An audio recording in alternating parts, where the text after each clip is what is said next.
Avec la demande énergétique mondiale en augmentation, le continent sud-américain est en train d'émerger comme un marché de première importance. Alors je vous propose de nous pencher aujourd'hui sur l'Amérique latine et d'analyser ces questions à travers les échelles nationales, mais aussi régionales et mondiales. Voici une carte de l'Amérique latine. C'est un ensemble géopolitique qui va du Rio Grande au Cap Horn, et cette partie du monde représente 4,5% de la production mondiale de gaz, avec l'Argentine, 1,7% du total mondial, le Venezuela, 1% de la production mondiale, la Bolivie, 0,4%, mais aussi 15% de la production mondiale de pétrole. Le premier producteur de la région, c'est le Mexique, qui est aussi le 5e producteur mondial en 2006. Vient ensuite le Venezuela, qui est le 9e producteur mondial. Dans la ceinture de l'Orénoque que vous voyez là, des gisements de pétrole lourd ont été découverts récemment. Le Venezuela posséderait ainsi plus de 60% des réserves de toute l'Amérique latine. On a aussi le Brésil, qui est le 3e producteur du continent, auquel s'ajoutent des producteurs secondaires, comme l'Argentine, la Colombie et l'Équateur. On a donc deux types d'enjeux différents. Le gaz produit en Amérique latine est presque exclusivement consommé à l'intérieur du continent, alors que le pétrole est en partie exporté vers les pays étrangers. Donc, premier enjeu, l'approvisionnement en gaz, celui-ci pouvant être affecté par les instabilités politiques qui surviennent dans certains pays producteurs. Par exemple, en Bolivie. Ce pays connaît depuis 2003 une guerre du gaz qui a causé la chute de 2 présidents boliviens.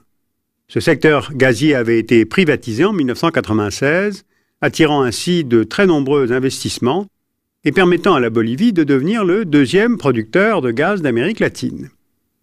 Mais les revenus du gaz sont vite apparus aux communautés indiennes comme le symbole d'une richesse mal redistribuée, et ce dans l'un des pays les plus pauvres du continent.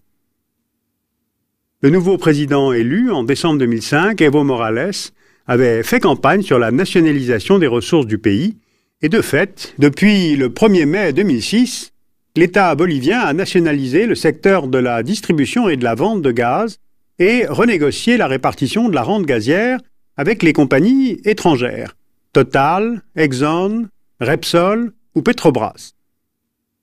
Alors ces troubles en Bolivie inquiètent aussi le Brésil voisin, qui importe 60% de son gaz de ce pays.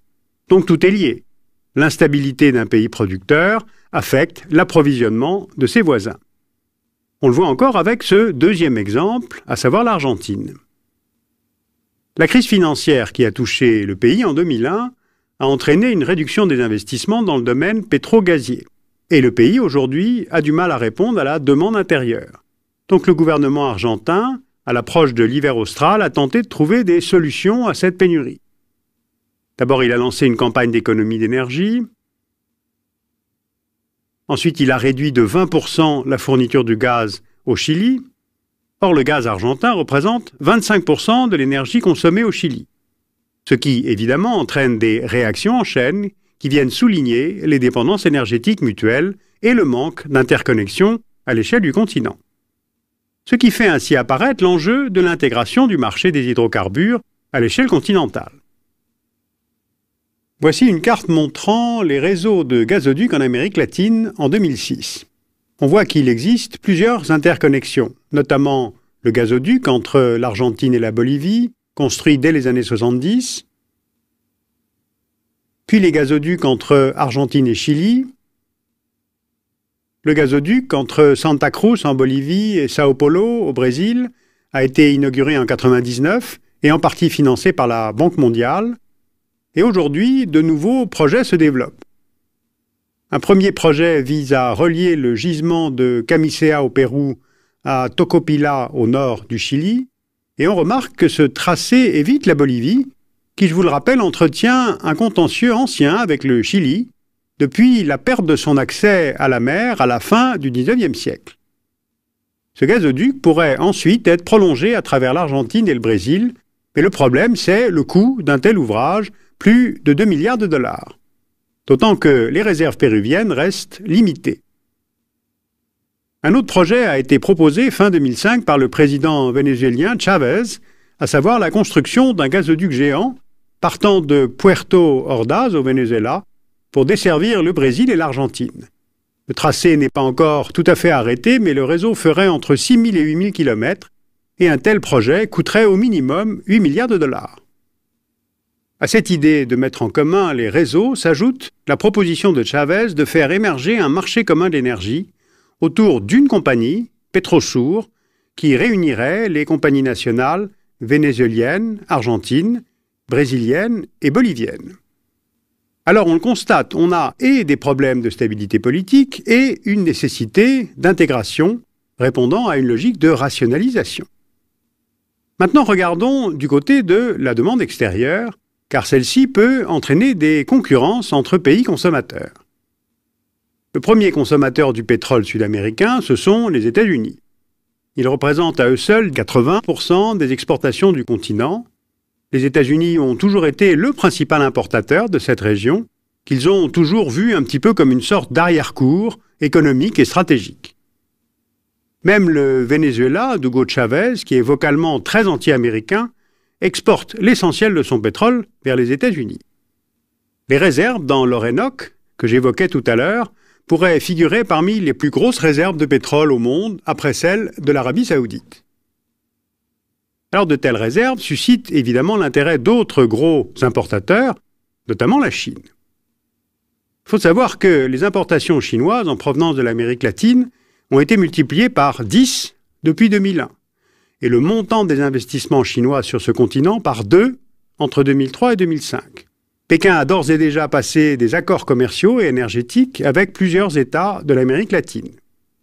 Avec le Venezuela, accord de libre-échange en 2005, contrat de prospection de gaz en offshore passé entre la compagnie chinoise Sinopec et la compagnie nationale vénézuélienne.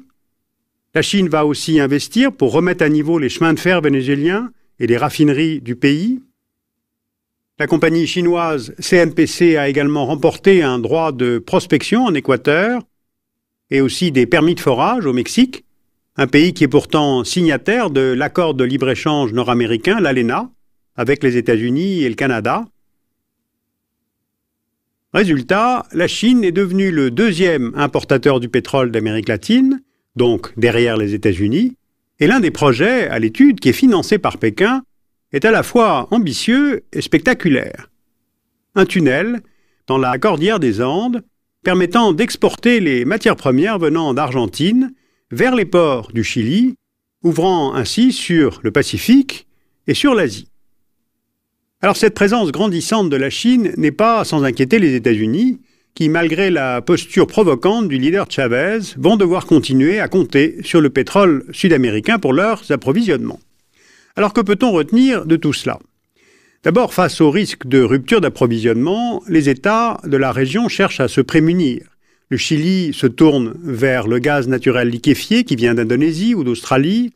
Le Brésil est devenu autosuffisant en pétrole en 2005 et mise sur l'énergie nucléaire. Et puis ensuite, ces projets d'intégration de réseau ont pour le moment assez peu de chances d'aboutir. D'abord pour des raisons de coût, les distances augmentent le prix du transport du gaz, et puis parce que l'énergie est en fait utilisée pour servir des intérêts nationaux. Il est peu probable que les pays du Mercosur, notamment le Brésil et l'Argentine, acceptent la proposition d'Hugo Chavez d'intégrer le marché de l'énergie à l'échelle du continent, car ce serait autour d'un foyer de production central dont le centre serait justement le Venezuela.